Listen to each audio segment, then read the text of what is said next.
Muy buenos días, jóvenes de tercer semestre. Bienvenidos a su clase de Historia de México.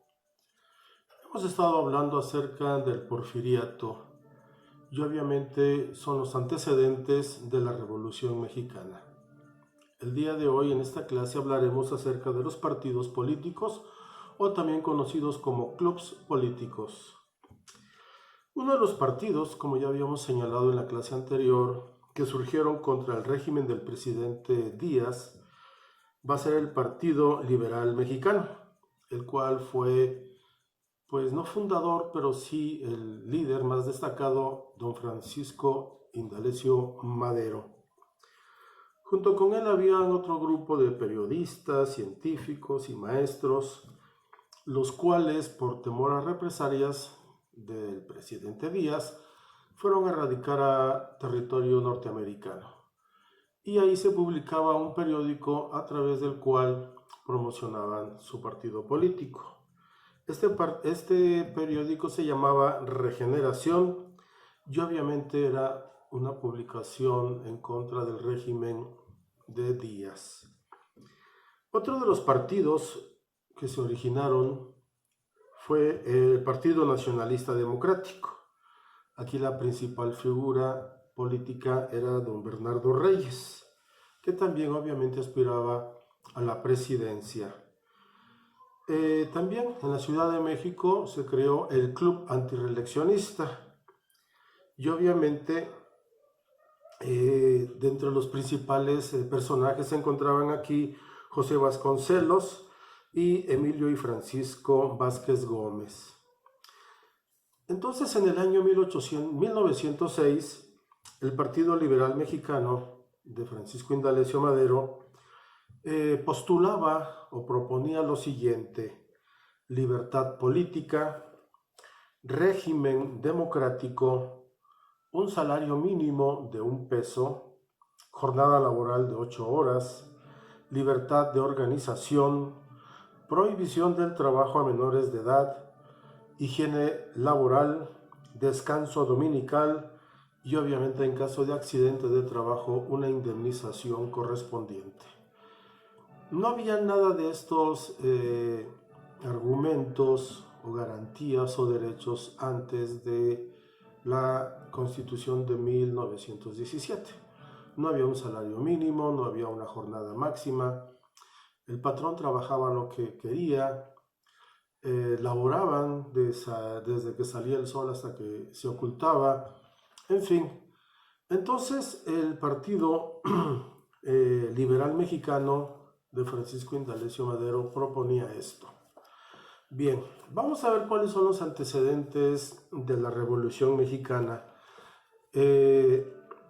Esta revolución ha sido un proceso histórico muy debatido, no solamente a nivel nacional, sino a nivel internacional, puesto que es una revolución un poco sui generis, muy especial. Se identifica a la Revolución Mexicana como un movimiento eminentemente campesino, popular y nacionalista. Obviamente que en términos muy generales así fue, pero desafortunadamente vamos a ver que nuestra Revolución Mexicana va a tener dos causas, dos formas de hacer la revolución. Una va a ser la revolución social. En este movimiento o al frente de este movimiento, de estos ideales, se encuentran Ricardo Flores Magón, Emiliano Zapata y Francisco Villa. Pero también va a ser calificada como una revolución burguesa.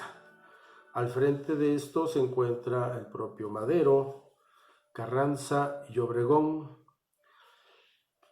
Desafortunadamente, la Revolución Mexicana va a ser fallida, no va a terminar, va a ser interrumpida, por decirlo de una forma, antes de llegar a las conclusiones que toda revolución pues se hace con ese sentido.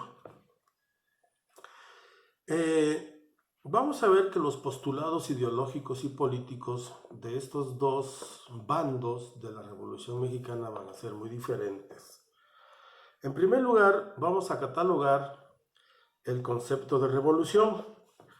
no solamente es un movimiento armado, sino que es un proceso mucho más amplio que busca la transformación de una sociedad, rompiendo con el orden establecido y modificando la estructura política, social, económica y cultural.